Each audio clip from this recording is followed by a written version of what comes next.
Hi, welcome to Hidden Ships Distillery. My name is Michael, and I'm the tour guide. What's up? Behind me, you see a bunch of barrels, and that's because we are in the back distillery portion of our shop. So what this is going to be is sort of a quick story about who we are, how we got here. I'm going to run you through the things that we do that make us special as a distillery, and then we're going to kind of blitzkrieg through some science. It is basically the same everywhere. So let's get started. The story of our distillery basically starts like this. It starts with our head distiller. His name's Andy. He's the person who hired you. So it's not me, I'm just the tour guide. So our story starts with our head distiller, Andy. He was a Marine for 21 years. And after I like to say graduated, after he retired, he decided that he was going to take a tour of the US with his wife, Amy. They are the co-owners. And they were going to go all across the US with all of their kids as sort of a gift to themselves.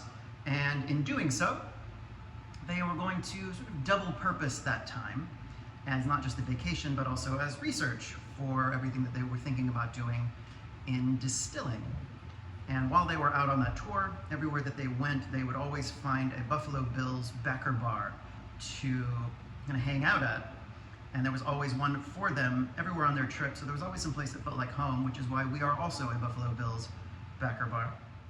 Now, one of the things they had to decide was what kind of business they wanted to start, and it was not always decided that it was going to be a distillery. It was originally the idea that Andy was going to try and do a brewery. Every time he had passed one, he was always thinking, my God, I wish it could be me. But by the time they had gotten out of the military, he had decided and sort of realized that breweries were a bit oversaturated. And in 2019, he'd also had this fantastic experience at a distillery called Merchant Made. It is in Huntersville, North Carolina. He had a great tour with a very charming tour guide and a great smoked old fashioned, and he kind of knew that that was really where he wanted to invest his time.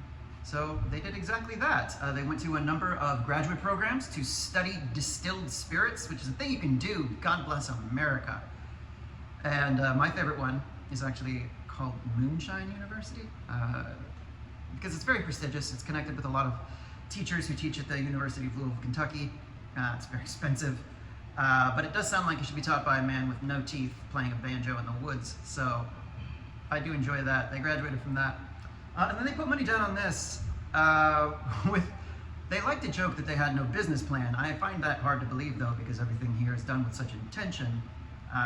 But the joke is they just kind of put money down on this thing, had no business plan, and the rest is history. And here we are. As I record this, we have just celebrated our first anniversary. We're just past it.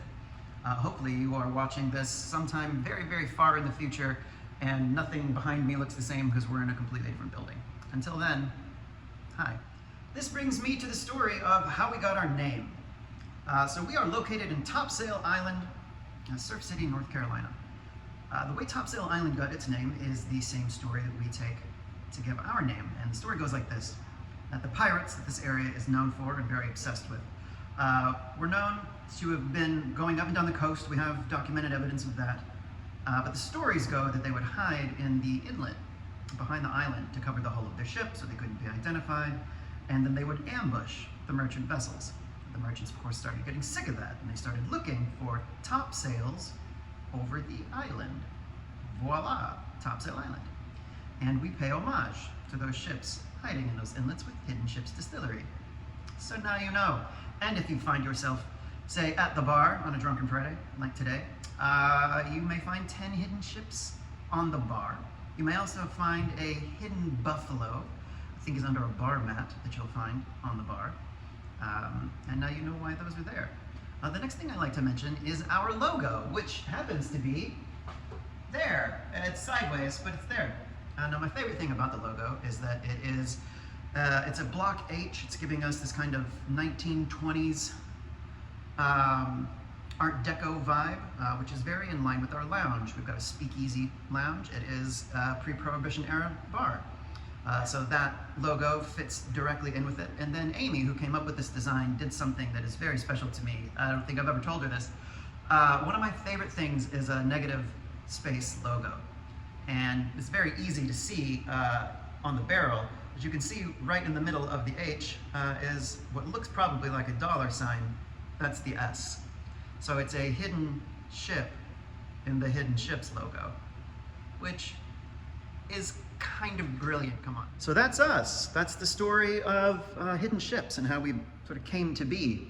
So what I'm gonna do now is I'm gonna start talking to you a little bit about what makes us special and about the things that we do that are like other distilleries and are unlike other distilleries. And we'll start by talking about our barrels. So this is called a rick rack. This is where we store our barrels. It's R-I-C-K, rick rack. Why it's called a rick rack? What did Rick do?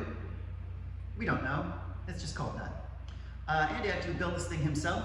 He took these 6x6s and he notched them and he just rose this mama like an Amish barn.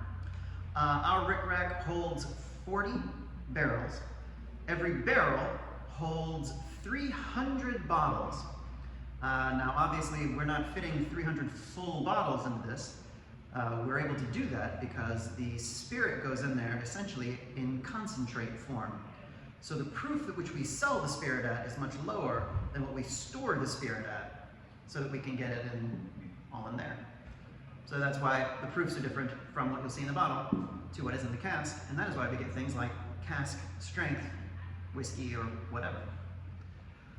So here we've got an oak barrel. This is what we put bourbon in. This is what is giving its color and a lot of its flavor.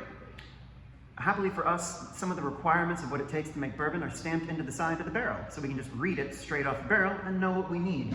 First of all, we need American oak. And in fact, we need new American oak. We can only use it for one time on bourbon, and then it goes into the secondary market where it will get used for things like bourbon barrel ales, and you'll see bourbon barrel wines that are showing up in your grocery store. The Irish buy it, the Scottish buy it. They can't make scotch without us. And then we get to do fun things with it ourselves. So we've made 2 rested spirits that get done in the tasting, our rested rum and our rested gin. Those require some wood. All the rest of the spirits are clear, and the only other one that gets wood is, of course, bourbon, which is what we're still talking about. So that bourbon requires that new American oak. Something else that it requires is char. This says char number 4. What is that talking about? Well, every bourbon barrel, in order to be bourbon, has to get lit on fire. And we do that in America with a blowtorch because God bless America. And the char number is just indicative of how long it's been under that blowtorch. So a char number 4 is 55 seconds. It gives it something called alligator char, which looks like alligator skin. There's also something called char number 1, which is 15 seconds. And that's the lowest level, basically, for bourbon. Char number 4 tends to be the sweet spot for char in bourbons. It's not a hard and fast rule. It's not a legal requirement. The same way the wood must be new is a legal requirement. It's just something we've all kind of agreed upon as an industry. And then that's going to bring me to wood spirals. So these are wood spirals. And what they are is basically wooden tubes. They're shaved. You can kind of see through the light that they're shaved into looking like discs. And what we do here is we shave them down into that disc-like form so that we maximize the surface area on the wood. Because what we're trying to do with this is leach flavor out of it. Because aside from the ingredients that go into making bourbon, the only other way we influence the flavor is through the wood in the barrel. Now usually we're getting that wood from the outside in, but these guys allow us to do it from the inside out as well. So it's another way of influencing or introducing wood flavor without having to use a barrel. And this becomes handy for a number of applications, for finishing our bourbon, for spicing certain rums, and even for making certain kinds of rested spirits. We'll apply the wood in certain ways that just best suits that spirit that may not be just barrel form. So it allows us for a lot of flexibility in how we apply flavors. The way that we use these in our bourbon is when we finish it off. So bourbon hangs out in a barrel for about 4 years. It typically is the sweet spot. And in the last 2 months of a bourbon's life, we do something called a secondary aging. So this is basically when we finish the bourbon. And a secondary aging is when you knock the bung out of the bung hole. These are technical terms, and we are to blame. And because this is a video, I'm actually going to show you what a bung and a bunghole look like. So this is a bung. We've turned it into a Christmas ornament, because Merry Christmas. But what it is it's basically just a wooden plug. And that wooden plug would get put on the barrel in that hole. That's the bung hole. Ta-da! And that's where the plug goes. The bung and the bung hole. And now you know. So we knock that bung out of that bung hole, and we toss in a wood spiral. And that wood spiral is going to influence the flavor of the bourbon in the last 2 months. Now, the way that I like to talk about what this is really doing is I like to compare it to cooking with peppers. If you've ever cooked with peppers, if you put them in early, that heat that they produce tends to get diminished over time. It tends to kind of get milded out. But if you put them in real late, then that pepper flavor is going to be hot, raw, real strong pepper flavor. And that's essentially what we're doing with these wood spirals. So in a 4-year aging process, in the last 2 months, we introduce a brand new wood, new flavors, and they're coming in hot, they're coming in big. So we need to make sure that the wood we choose to finish our bourbon with is correct. Otherwise, in those last 2 months, we're gonna screw the whole thing up. We don't wanna do that. So what we did is what most distilleries do, is we engaged in a blind taste test of 5 different woods. We tried cherry wood, we tried French oak, we tried mulberry, which is a fruit tree, for shits and giggles. We tried some of the new American oak spirals that are heavily toasted. That's what these guys are, actually. And we tried soaking those in port, and we soaked some of those in dry sherry. A lot of dry sherry cask is pretty common in the whiskey industry. A lot of Irish whiskeys, for example, when the Irish were starting their industry, they were trying to put it together with anything they could get their hands on. And at the time, there were really just only sherry barrels to be accessed. So whiskeys like Redbreast, for example, will be all sherry finish. And we wanted to experiment with those flavors as well. So we did all of those 5 blind taste tests, and we came up with 2 frontrunners. We had the French oak. Now, French oak tends to get used in wine. It is the sort of cousin or brother of American oak, but its flavors tend to be more delicate. And that tends to go well for beverages that have a lower alcohol content, like wine. So the alcohol isn't going to overpower those flavors because it's only 12 to 14 or 15% in a wine. Whereas for a spirit, the alcohol content is so high, we want wood that is really robust. So we come to American oak that has much more robust flavorings. However, when we're finishing with the French oak, that does bring in some softness. It brings in a little bit of sweetness, actually. And that's what the French oak gives us. The other front runner was the dry sherry. Now, the dry sherry wasn't giving us any sweetness, but it was adding complexity in a way that only a fortified wine can do, as opposed to wood. So it's just doing things that wood can't. And so we wanted to see how that played. And the way in which other distilleries would do it is at this stage, they would bring in their decision maker. And in our case, it would be Andy, and we would say, hey, of these 2, which is your favorite? He would choose one, we'd put a cork in it, give it to the merch room, give it to the bar, they'd make drinks, sold. We take it one step further. And the reason for that is that the spirits that we make, they're not just about being good in the bottle. Anyone can do that. Everyone's been doing it forever. As long as there's been an industry, that's been what the best distillers have done, is make a good spirit and put it in a bottle. We do one thing more than that, and it's a big step. So the bar is not there by accident. There is a real symbiosis between how the bar and the distillery function. We actually kind of function more like bartenders who distill. There is a mindset that we have about what the product is supposed to do that a lot of other distillers don't seem to care about as much. And the reason for it is this. As distillers, we've won gold for our vodka, gold for our gin, gold for our rested gin, double gold for the bourbon. I mean, all of these things are in international competitions. They're a big, big deal. And we didn't win a single one of those by putting a cocktail in front of a judge. So as distillers, we don't really care. There's not an impetus for us to care about bartenders. But as bartenders, what we're obsessed with is balance. So to explain balance, it's just the idea of no flavor getting the better of another flavor. And this happens all the time in cocktails. Your rum drinks get too sugary and too sweet. Your gin drinks can get too citrusy or too herbaceous or too bitter. Your bourbon drinks can just be too spirit forward. We've all had an old fashioned that just ended up like bourbon on the rocks. And so we're obsessed with making sure that it's just balanced to a hair's breadth. That's what we want. So when a bartender is thinking about a spirit, that's what he's thinking about. Not just the judges and the pure spirit, but how it's going to play with other flavors, because that is its end goal. That's where it's going to finally live, is inside of a cocktail. Very few people are drinking white rum straight.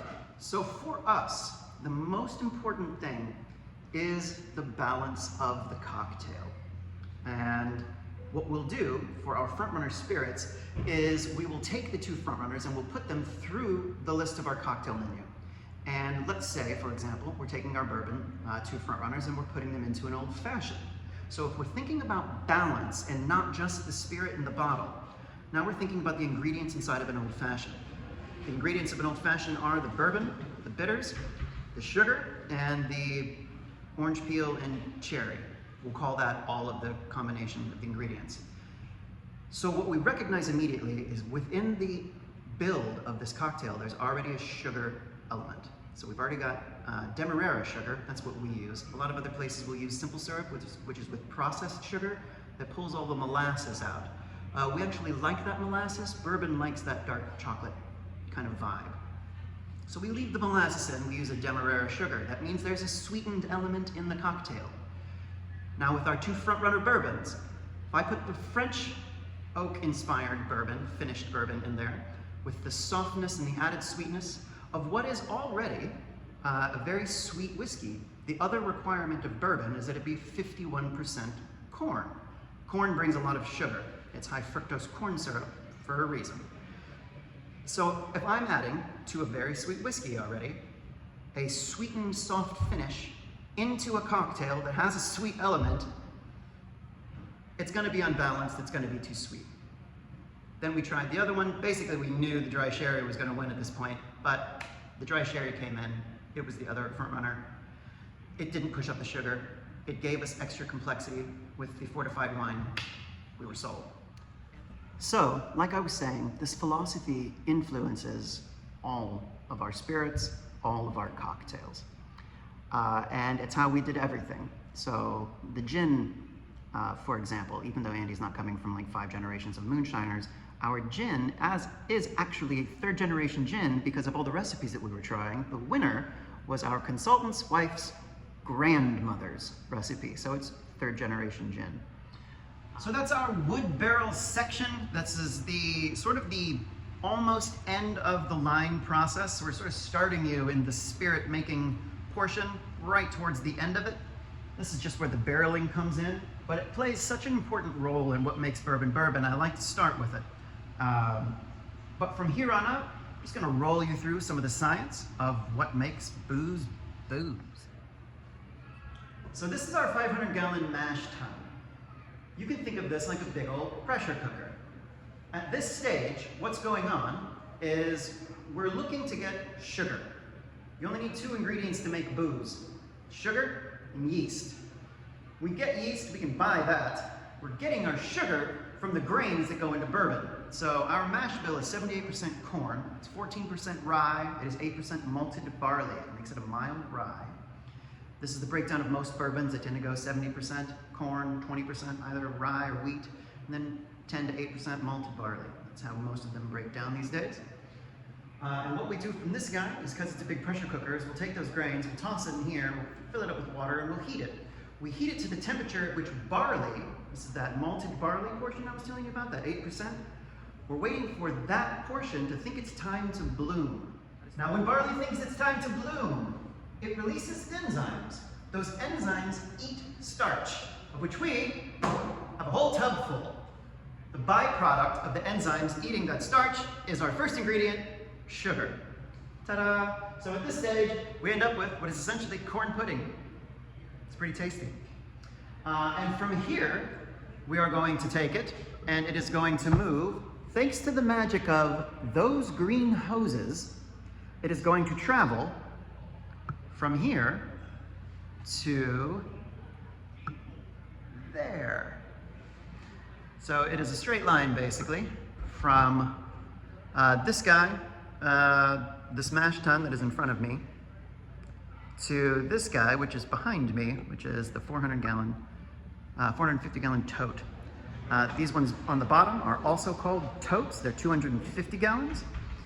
And they're there for a number of reasons, a lot of storage. What the big guys behind me are there for also, however, is fermentation.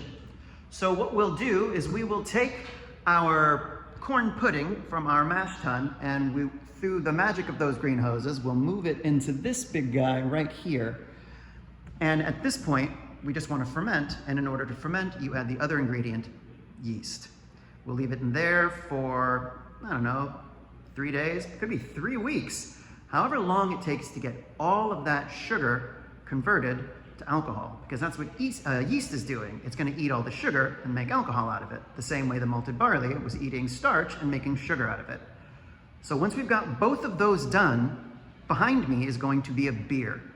It'll be a 78% corn beer. It won't be tasty. It will be very acidic as well. So unless you really, really like sour beers, it's not going to be your thing. But now we finally got something to distill, right? So we're distillers, but we didn't have anything to distill yet. But now we've got a beer, so we can start concentrating something. And we're going to start doing that behind me in that guy. That's our 250 gallon pot still. It's very pretty. It's very copper. If I remember, I'll explain what the copper's about.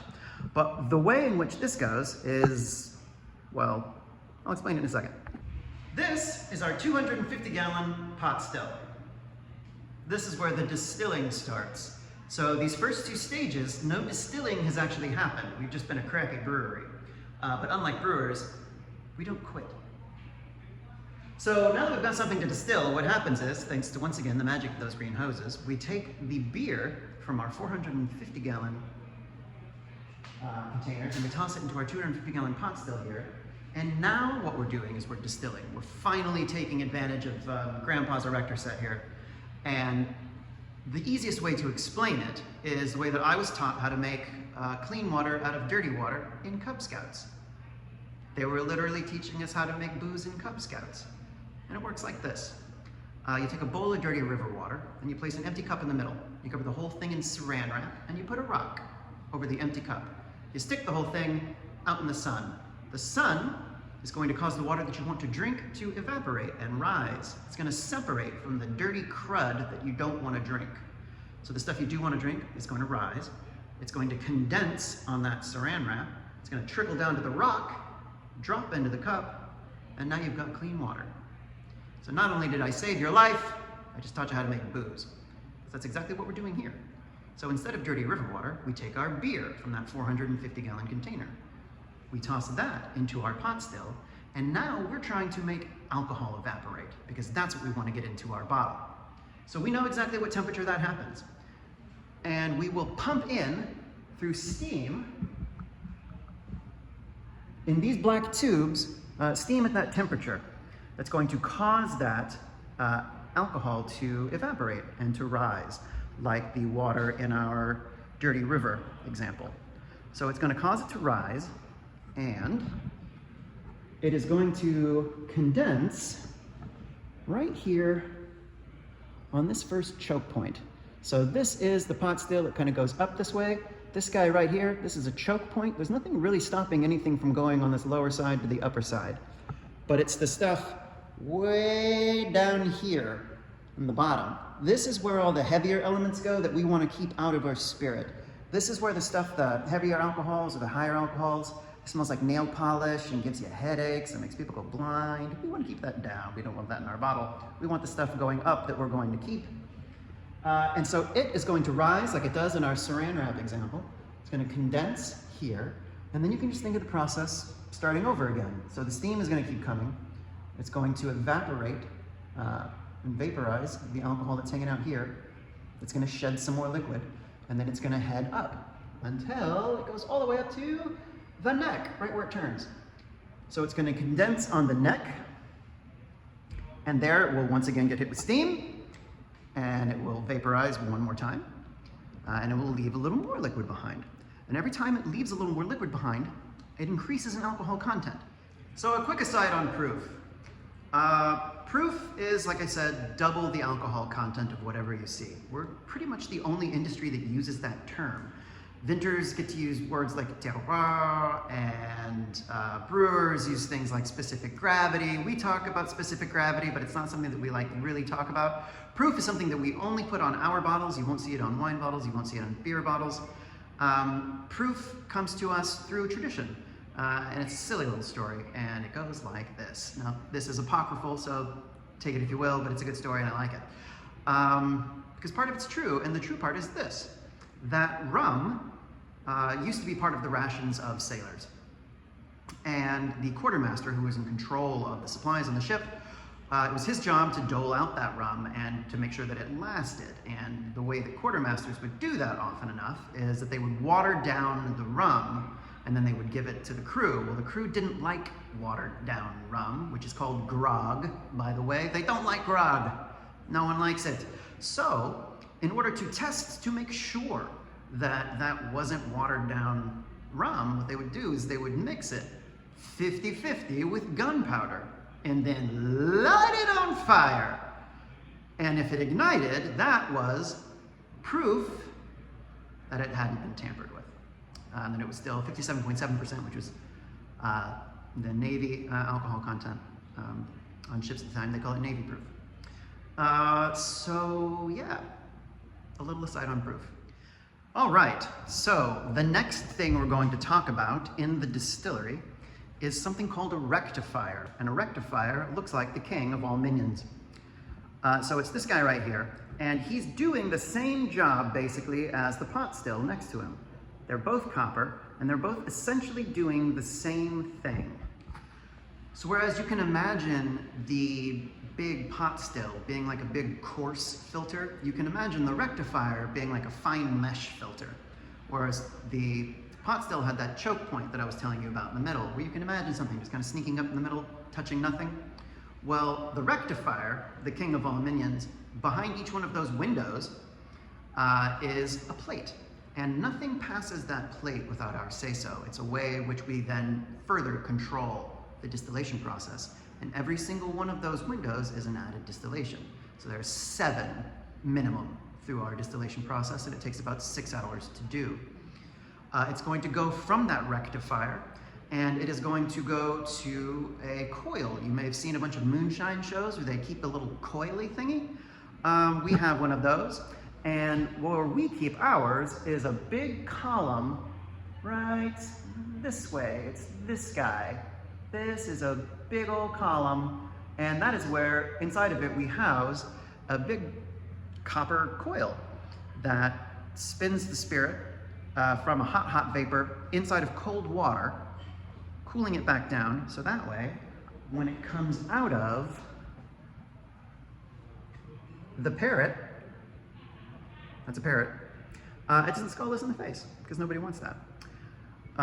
So that is basically the setup.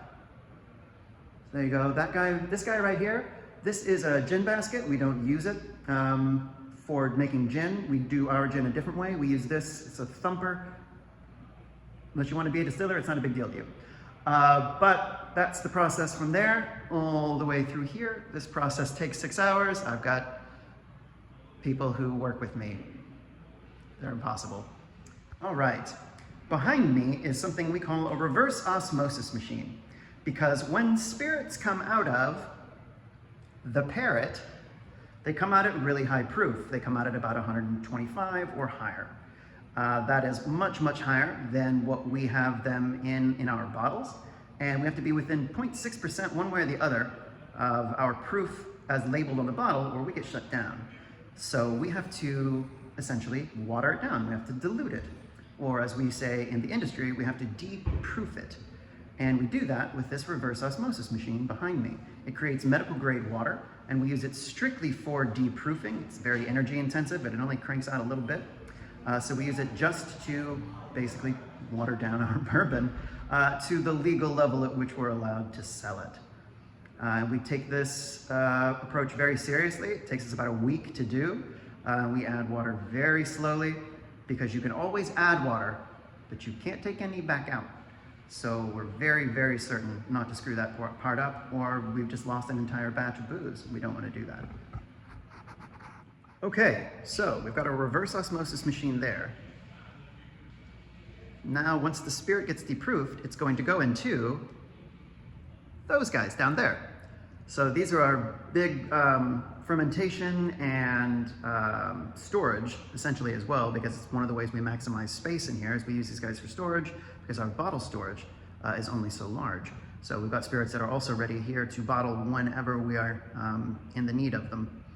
And they're ready to go. It's one more way we make use of space. But these guys down here, these are 250-gallon containers. They're also called totes. And we use these for all sorts of things. Obviously, when the booze is coming off of the still and out of the parrot, we will use those guys to catch it. We also do a bunch of processing in there. If we were going to add wood to, say, our gin, we would probably do it in a stainless steel container. There's all sorts of things that we do during processing that we could do there as well.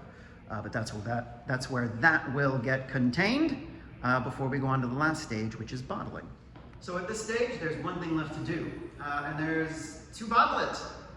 This happens right here, basically, on the other side of the distillery, which is 2 feet from where I was just standing.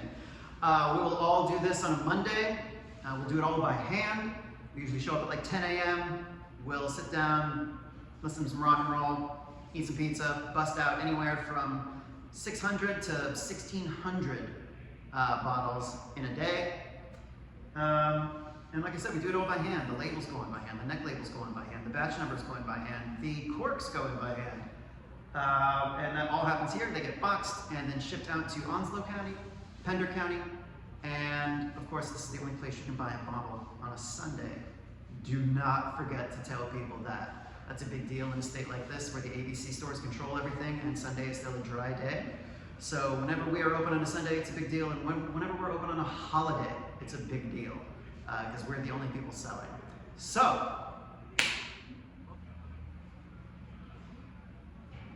all right, let's talk about booze. Here's some spirits tasting notes for the 6 spirits that we currently have on. We're going to first start talking about our vodka. Our vodka is 100% corn, as all American vodkas are. If anyone comes to you asking if this is made of potatoes or if it's Russian, it is not. The Russians don't even use potatoes to make their vodka. They use winter wheat and rye. The only country that's still using potatoes to make vodka is Poland. It is Chopin vodka is the brand. No one else does. It's just not a thing. I think it's the Mandela effect. But all American vodka is made of corn and is our most plentiful grain, and that's why it shows up.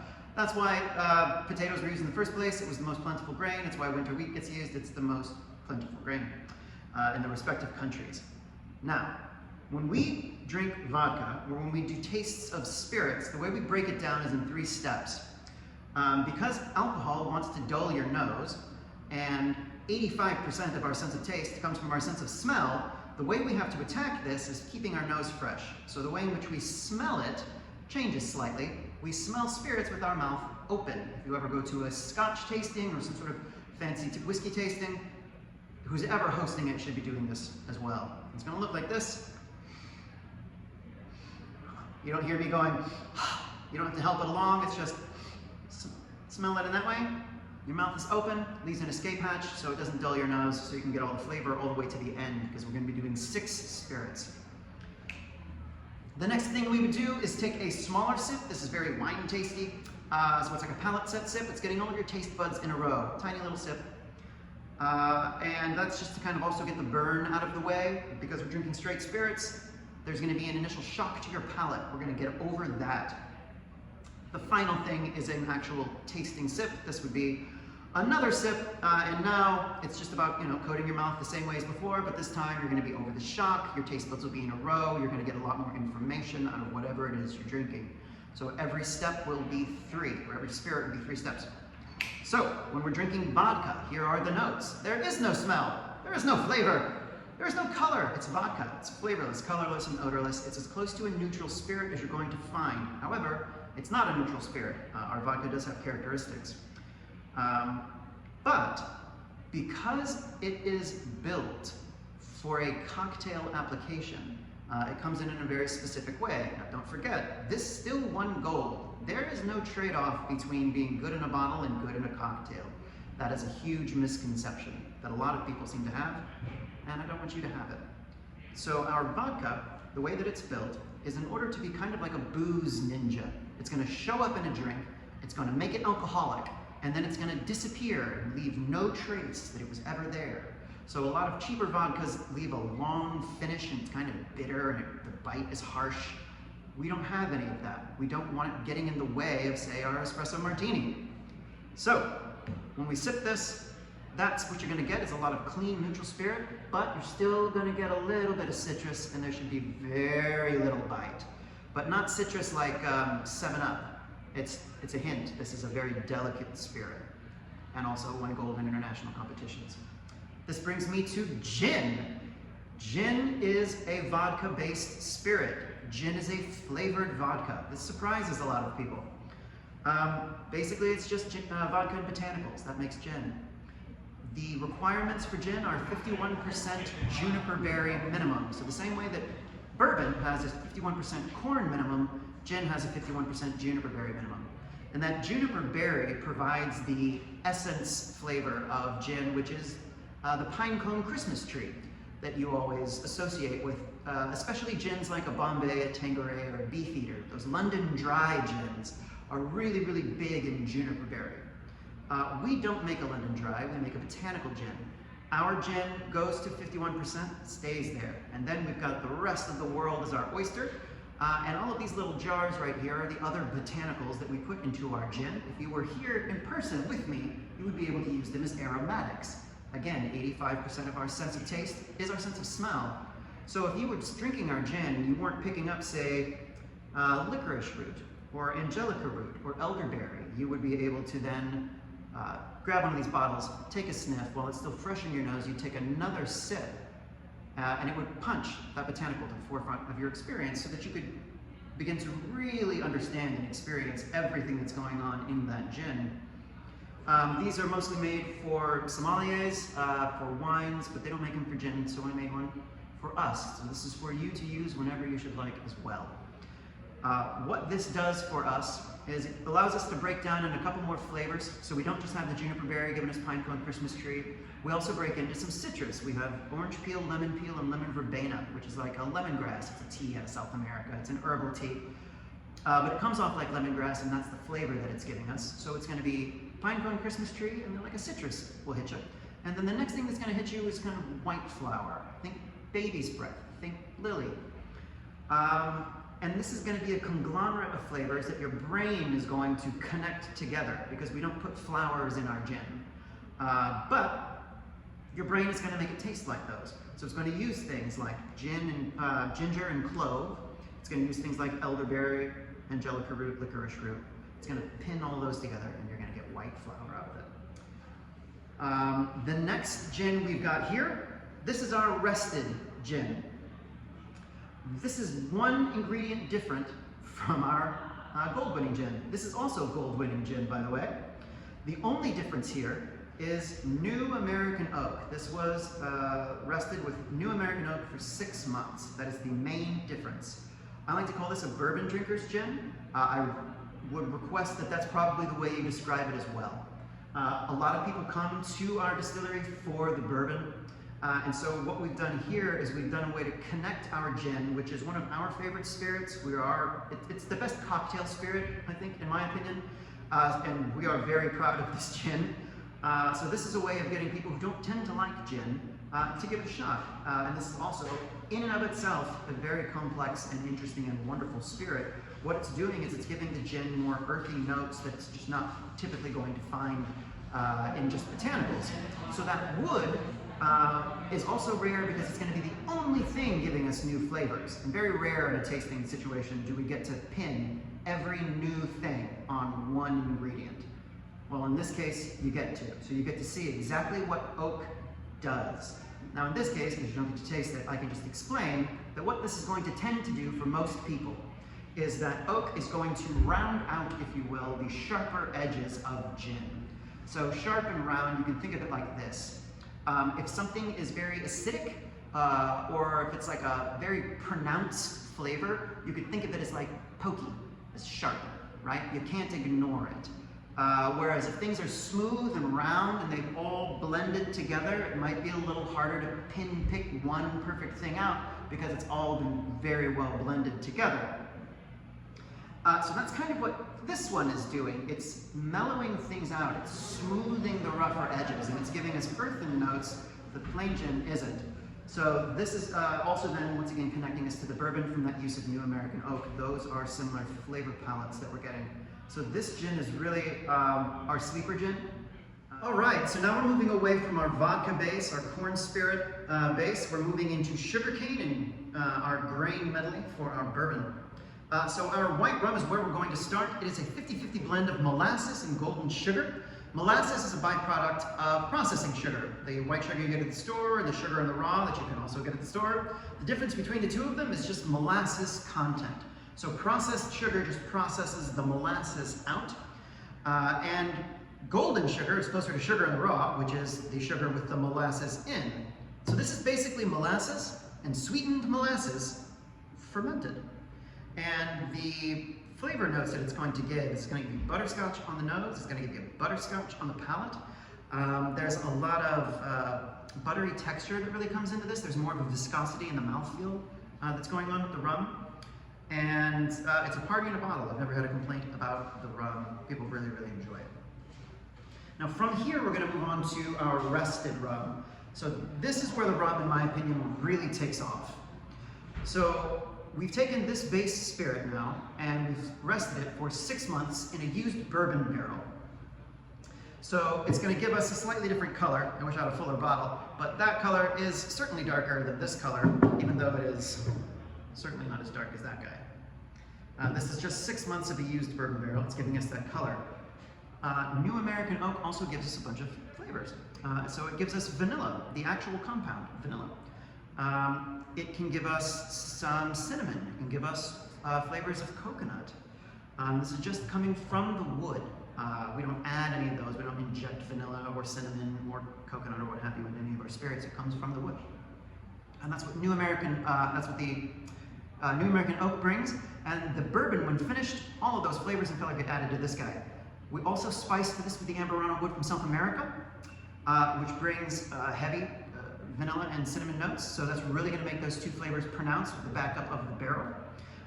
The bourbon barrel is going to take our white rum notes and it's going to pull them down a little bit. So we had butterscotch going on first, now it's going to pull them down into like maple and brown sugar. And then this is going to finish off on coconut. Now like I said, there is no coconut in the spirit. However, there are compounds, they're called esters, and they come from the spirits, they come from the wood, and they give us sort of fruit vibes. We catch a lot of banana sometimes. People will mention that coming off of this. So when we put it in this guy, we're getting coconut because we're getting a couple more influences thanks to the wood. So we're getting some creamy notes. We call them lactones. We get that from the wood. We get those esters that are giving us that banana-like quality, but they're edging it towards coconut. And the sugar from the rum, our brain pieces the whole thing together and goes coconut, which is fun. Where it doesn't have to piece vanilla together, vanilla is literally in there. So that's just one of my favorite things about this rum is your brain is doing some work on its own in order to make a coconut happen, which is a blast. This is our double gold winning bourbon. The only thing you need to know about double gold is there is no triple gold. And the notes on our bourbon basically run like this. So it is a 78% corn bourbon. It is a mild rye. A mild rye means that it's going to have a slight, compared to wheated bourbons, a slight spicier kick. I tend to prefer rye. I'm a big rye drinker myself. I like how this stands up in our cocktails better than a wheated bourbon does. Wheated bourbons like Maker's Mark tend to go very well over ice and neat by themselves, whereas a mild rye has a bit more oomph behind it and I think stands up better in our own fashion. You're also going to be getting notes, again, from the smoke and the wood. This is a char number 4. This was a char number 1. The smoke gave us a husk flavor but didn't get in the way of the esters. This is a char number 4. It's going to give us a ton of smoke and a ton of char. So we're going to be getting those, and those are going to translate into leather and tobacco. Your brain is going to connect into those. If you've smoked cigarettes or if you've ever like really smelled leather, you can glean an idea of what it might taste like that way if you were to chew on it. And you're going to get those flavors from the barrel and all of that char into the bourbon. And then you're also going to finally get the sherry cask finish. So sherry is a fortified wine. What is a fortified wine? A fortified wine is a wine that is slightly higher in alcohol content and is complemented with brandy. That brandy was a super high alcohol content. It's, it's a spirit. And you put it in the wine so that wine could make longer voyages over sea. It's the same way we got IPAs. You're just adding an ingredient that's going to let it last longer.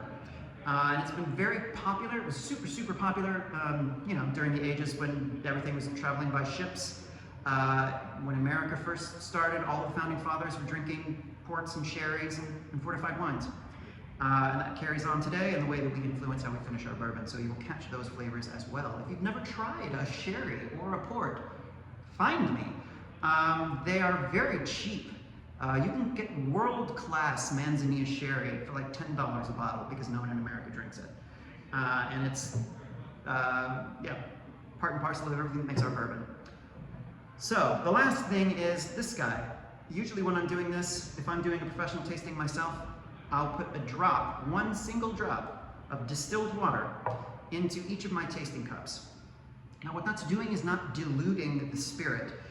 There's not enough water to do that for us to sense a difference. We are humans, we have a threshold of what we can smell and what we can see. We're not dogs or bees, right?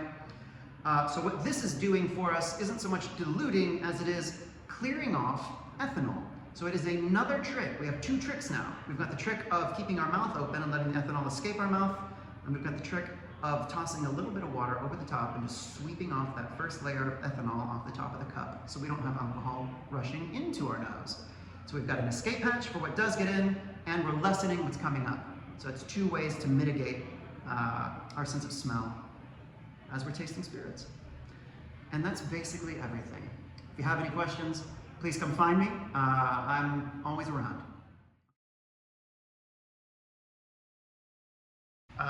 And this is why we do this in takes. When it's not recorded.